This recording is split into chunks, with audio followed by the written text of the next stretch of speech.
the Team Empire days. They've always had that core. They've always spoke that one language. In terms of the Russian pool of players that you could get, it is very limited. And fine.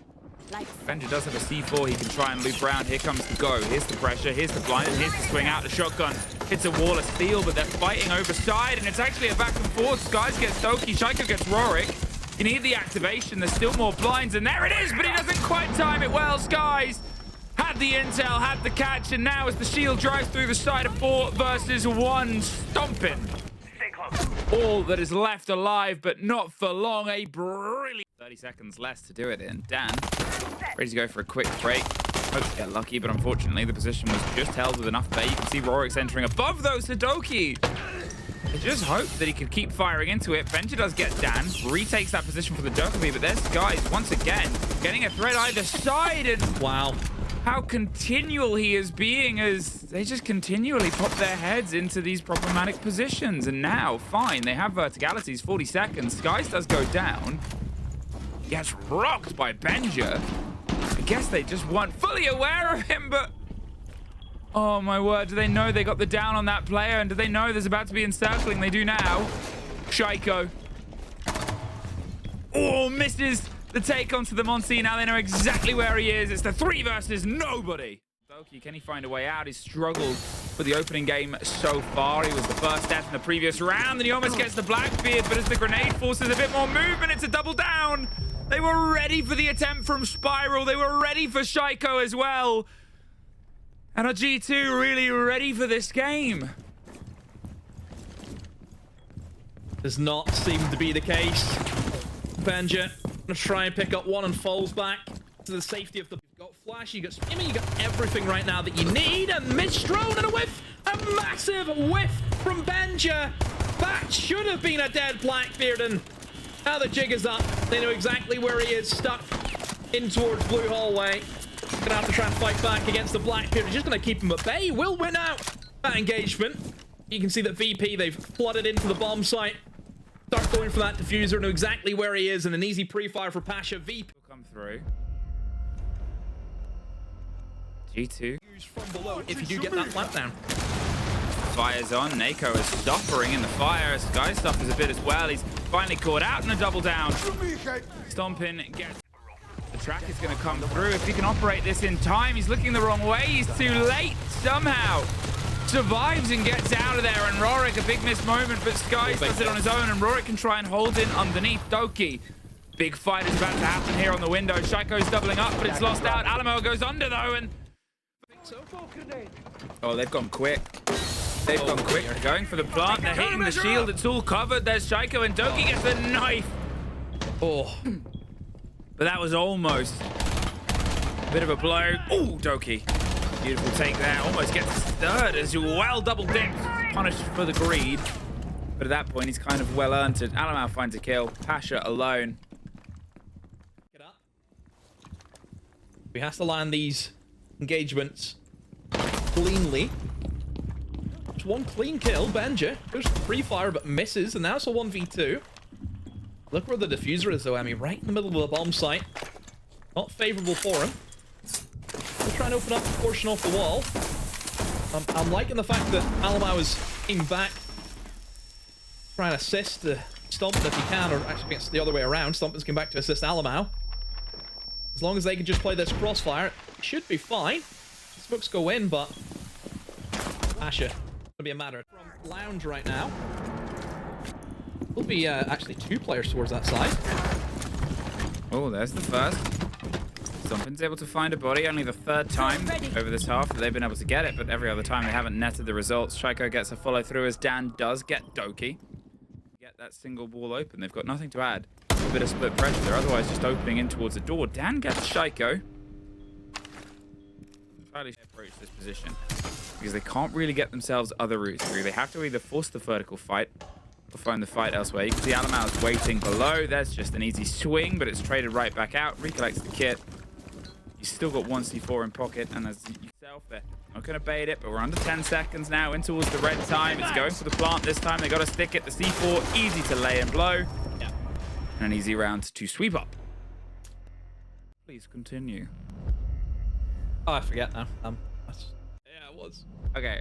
Listen, do you know what happens? I get... In terms of where they can go, this feels like a matter of time. I'm assuming that it's going to be the hatch drop from Doki and maybe try and go for the plant on the reinforced wall, which is the drop, and it was opened up, so instead has to move towards the concrete. But look, I mean, 5 players that he has to try and find, and there's a flawless for G2 work in this round. Well, Asher's not going to make it work this round. Neither is Skies. Look, they're in and they're off and they're all over the shop here. The 4 versus 2, as soon as it starts, does get a little bit leveled and balanced by Rorik, but now he is all that is left. Doing his best to fight his way out here from the corners he's built himself into, but tracked, targeted, post-planted, and potentially put to bed. There it is. Shaiko has the over the top, and G2. Here's the scans. Here's a Thorn trap to force them back, and well, all the pressure's in, but Rorik actually gets the opener in the second. Will he find himself a third? Pasha gets dropped in the meantime. There's 2 quick backs, and now he desperately wants this one to keep things leveled up. Doing his best. Holding on means that slow and steady sneak approach isn't going to work, but it buys them another 10 seconds, and that 10 seconds right now is gold. Doki, though, he's finding diamonds. He's got Dan dropped. Oh, he almost leans into the next engagement, but he's doing enough to draw focus. But the plant is the thing. Shaiko's got the kit back. Gonna just drop on towards the hatch and get themselves locked in, but oh no, the hatch is being watched back from above. They're stomping, getting one, a 2 versus 1. They have the pings in the player. Unbelievable swing there on towards that last location. Pulls off the plant. Oh no. That could have been the moment. Shaiko's going to have to just stick this one round, but they know exactly where he is. Can he get it locked in time? He can, but he can't get any further. Then as soon as Stompin drops that hatch, immediately Nako's like, okay, C4-2 is going to let her rip, and Benji just shrugs it off. 30 seconds left. G2, where are they going to plant? Is it going to be towards yellow? Is it going to be another hatch drop? That's the question. Shaiko gets Rorik, 5 versus 3. Things are starting to sort of peel away at this point. But with only 10 seconds, as we scream in towards the red time, there still has to be this collapse. The plant is being secured, attempted, swung round. Just takes a second to score here, and the score is actually showing up entirely for the side of G2.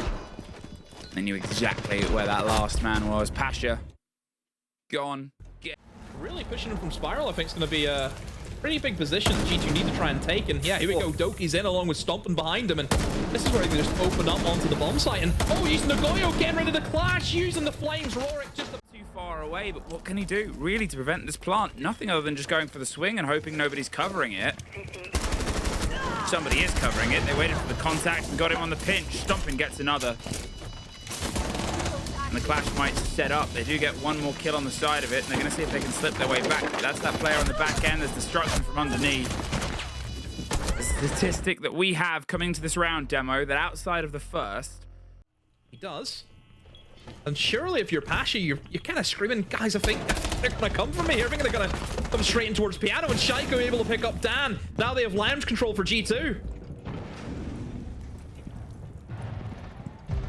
Here's the approach, here's the pressure, and here's that chance for players to sort of mark their name. There's one for Rorik. Gets himself round, but this is that sort of play right now. The pressure's back on. Pasha gets one, ducks in on towards the blitz, who puts the fight in, but Pasha has the cover, and Doki has it from deep. A 2 versus 2. Near my location. Skies and Pasha, Doki and Stompin. Oh no, not at all. Instead, it's overtime. Okay. Fronts and fronts violence. Goodbye, Skies. Wait to play this tight and right. And he doesn't win the fight. Rorik removes the head of Benja, and now they have all the pressure above, so they have to put it inside the site as well and say, look, we have this man advantage. Oh, it's a game of chicken. And VP winning out either side. There's at least one for Alamau, but he's going to be surrounded somehow. Target to target. But as Doki goes down, it is just the blitz left, and VirtusPro peel that one back. Where they could kind of break that streak and beat G2 is massive for the development of this kind of new VP side that we're seeing. you know, almost had like kind of rubbed my eyes and think, is this VP? Is this the same thing we've been seeing over the past number of years? And oh, Dan finds 2. When you're able to just pierce the side of the site and get a couple of kills, you're going to try and find the reward at the end of it. Benja, though, gets 1. Maybe they went a little bit too deep here, Nako. He's the man with a slightly better perspective. He's baiting. But look at Dan underneath. Uses the explosion, gets the angle on towards the kit and the plant. They've now got to clear the multi-story, and they get at least 1. But Basher gets 1 right back. 18 seconds. None of it seen. VirtusPro at one point looked calm and collected.